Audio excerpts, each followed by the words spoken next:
morning, students. I am going to teach you science.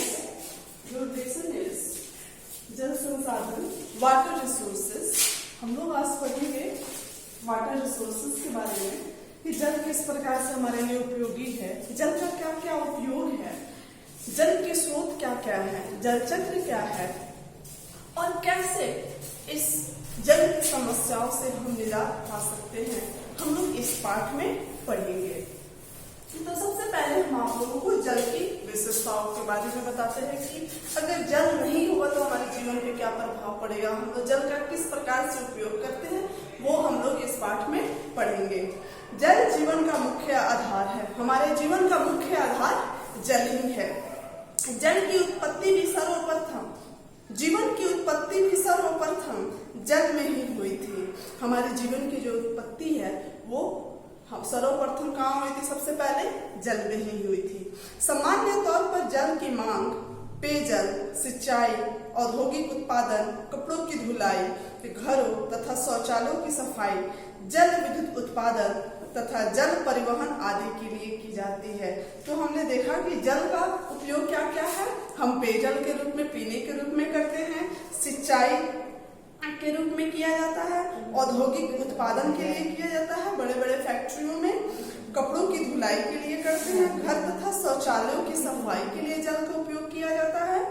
जल विद्युत उत्पादन तथा जल परिवहन में भी जल का उपयोग होता है। संयुक्त राष्ट्र संघ ने पीने, खाना बनाने, घर तथा बर्तन साफ करने तथा अन्य दैनिक आवश्यकताओं की पूर्ति के लिए प्रति व्यक्ति कम से कम 50 लीटर जल का मापदंड रखा है, लेकिन पानी की यह मात्रा भी विश्व के सभी लोगों को प्राप्त नहीं है। जल के महत्व को ध्यान में रखते हुए संयुक्त राष्ट्र संघ ने वर्ष 2003 को अंतर्राष्ट्रीय स्वच्छ जल वर्ष के रूप में मनाया है। कब मनाया गया है? 2003 को। कौन सा दिवस? अंतर्राष्ट्रीय जल वर्ष के रूप में मनाया जाता है। जल संरक्षण की महत्ता को दर्शाने के लिए प्रत्येक वर्ष 22 मार्च विश्व जल दिवस के रूप में मनाया जाता है। हम लोग जल दिवस कब मनाते हैं? 22 मार्च को मनाते हैं। पृथ्वी एक जलीय ग्रह है। हमारी पृथ्वी क्या है? एक वाटरी प्लांट है, क्योंकि इसका 3/4 भाग जल से घिरा हुआ है। जैसे कि देख लीजिए, हमारी पृथ्वी हो गई, इस पृथ्वी के 4 भाग में बांट दीजिए तो केवल 3 भाग में क्या है? हमारा जल है। इसीलिए इसको क्या कहा जाता है? जलीय ग्रह भी कहा जाता है। इसका कारण यह है कि अंतरिक्ष से देखने पर यह नीला प्रतीत होता है। जब हम अंतरिक्ष से, स्पेस से जब हम अपनी पृथ्वी को देखेंगे तो यह बिल्कुल कैसा दिखाई देता है? नीले रंग का दिखाई देता है। इसीलिए इसे नीला ग्रह भी कहा जाता है। कोई पूछेगा नीला ग्रह क्यों कहते हैं? तो नीला ग्रह इसीलिए कहते हैं क्योंकि इस पृथ्वी के 3/4 भाग पर जल उपस्थित है। अब हम लोग देखेंगे कि जल हमें किस रूप में इस पृथ्वी पर उपस्थित है। जल की उपलब्धता में 97% 97% जल समुद्र में खारे जल के रूप में है। किस रूप में है? खारे जल के रूप में है। 2% जल हिम शिखरों पर बर्फ के रूप में है। पहाड़ों पर बर्फ के रूप में कितना प्रतिशत है? 2%। तथा मात्र 1% जल पेयजल के रूप में विद्यमान है। कितना प्रतिशत? पीने के रूप में कितना प्रतिशत केवल पानी है इस पृथ्वी पर? तो केवल 1%।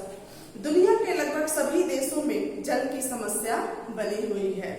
सिर्फ हमारे ही देश में नहीं, अन्य देशों में भी, चाहे वो तुम्हारा अमेरिका हो, इंग्लैंड हो, फ्रांस हो, जापान हो, चीन हो, कोई भी देश हो, इन सभी देशों में पानी की समस्या है।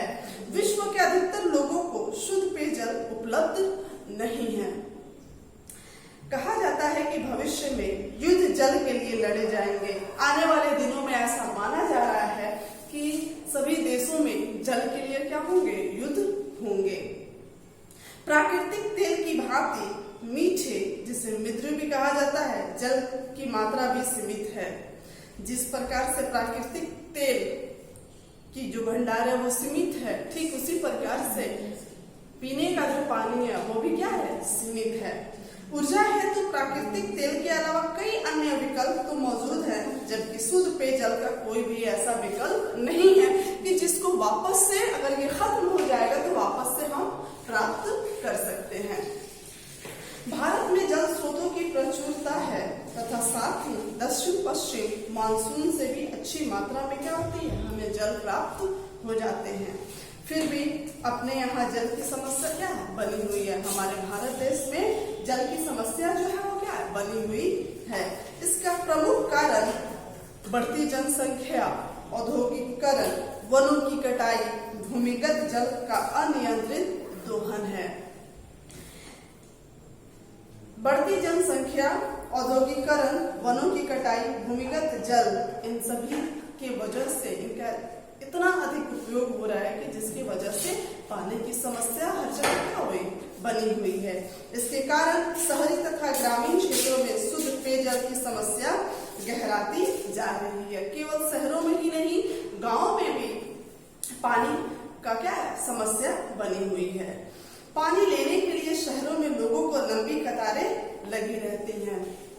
आप देखोगे बड़े बड़े शहरों जैसे मुंबई में, दिल्ली में और ये चेन्नई में, इन सभी जगहों पे आप देखोगे कि लोग पानी लेने के लंबी लंबी कतारों में बाल्टी वगैरह लेके खड़े रहते हैं। तब जाकर उन्हें क्या होता है, वो पानी प्राप्त होता है। ठीक इसी प्रकार से गाँव में भी लोग पानी लेने के लिए बहुत दूर दूर तक नदियों और नहरों पर जाते हैं। ग्रामीण क्षेत्रों में भी लोगों को शुद्ध पेयजल लाने हेतु काफी दूर जाना पड़ता है। अब हम लोग देखेंगे जल की अवस्थाएं। जल की कितनी अवस्थाएं होती हैं, तो जल की 3 अवस्थाएं होती हैं। प्रकृति में जल ठोस, द्रव्य तथा गैस के रूप में पाया जाता है। किन किन रूप में पाया जाता है जल? ठोस के रूप में, द्रव्य के रूप में और गैस के रूप में पाया जाता है। तो सबसे पहले हम आपको बताते हैं ठोस के रूप में कैसे पाया जाता है। जब आप पानी को फ्रीज वगैरह में रखते हैं तो वो बर्फ बन जाता है, ठीक है। तो वो बर्फ क्या है, जिस स्थान पे रखिएगा, ठोस वस्तु किसे कहते हैं? ठोस वस्तु उससे कहते हैं जो स्थान घेरता है, उसे ठोस वस्तु कहते हैं। तो बर्फ को किसी भी जगह पे रखिएगा तो वो क्या करेगा, स्थान घेरेगा। तो इसीलिए वो बर्फ आपका क्या हो गया, बर्फ जो है वो ठोस रूप में पाया जाता है। तथा द्रव्य, अब हम लोग जानेंगे द्रव्य। द्रव्य वो होता है जिसको जिस बर्तन में रखा जाएगा वो उसका क्या करता है, आकार ले लेता है। तो जल को आप जिस बर्तन में रखिएगा वो क्या करेगा, उसका आकार लेता है। तथा गैस, जब जल बहुत अधिक गर्म होता है और जब वो गर्म होता है तो आप देखिएगा वहां से भाप के रूप में कुछ निकलता हुआ आपको दिखता होगा, वही भाप क्या है, आपका गैस है। तो हमारे पृथ्वी पर जल के कितने रूप हैं? 3 रूप हैं। बर्फ, ठीक है, जिसको ठोस कहा जाता है, ठोस, द्रव्य और गैस। जल ठोस के रूप में बर्फ तथा ओले के रूप में पाया जाता है। यह द्रव्य के रूप में पृथ्वी पर समुद्र, झील, नदी, तालाबों आदि में पाया जाता है। कहाँ कहाँ पाया जाता है? समुद्र, झील, नदी, तालाबों आदि में। यह जल की सामान्य अवस्था होती है। जल गैसीय अवस्था में जलवाष्प के रूप में पाया जाता है। जल की तीनों अवस्थाओं का रूपांतरण प्रकृति में जल चक्र के दौरान होता है। किसके दौरान होता है? जल चक्र के दौरान ये जल के तीनों अवस्थाओं का क्या होता है? रूपांतरण होता है। तो आइए हम लोग जानते हैं कि जल चक्र किसे कहते हैं। सबसे पहले हम लोग जल चक्र के बारे में जानते हैं, किसे कहा जाता है। पृथ्वी से वायुमंडल तथा वायुमंडल से पृथ्वी पर जल के आवागमन की क्रिया एक चक्रीय क्रम में होती है। जल के इस चक्रीय क्रम को जल चक्र कहा जाता है। क्या कहते हैं? ऐसे कि देखिए, पृथ्वी से कहाँ जाता है? वायुमंडल में जाता है, फिर वायुमंडल से कहाँ आता है? पृथ्वी पर आता है। इसी क्रम को क्या कहा जाता है? आवागमन की क्रम को जल चक्र कहते हैं, वाटर साइकिल कहते हैं। सबसे पहले हम देखेंगे जल के विभिन्न स्रोत कौन कौन से हैं। जल के विभिन्न स्रोत सागर, नदी, झील आदि से जल का क्या होता है? वाष्पीकरण होता है। जैसा कि आप यहाँ देख रहे हैं कि जब सूर्य की किरणें इन नदी, नहरों, झील, तालाबों पर इसकी किरणें पड़ती हैं, तो जैसे जैसे सूर्य का तापमान बढ़ता है, इसकी टेम्परेचर बढ़ती है,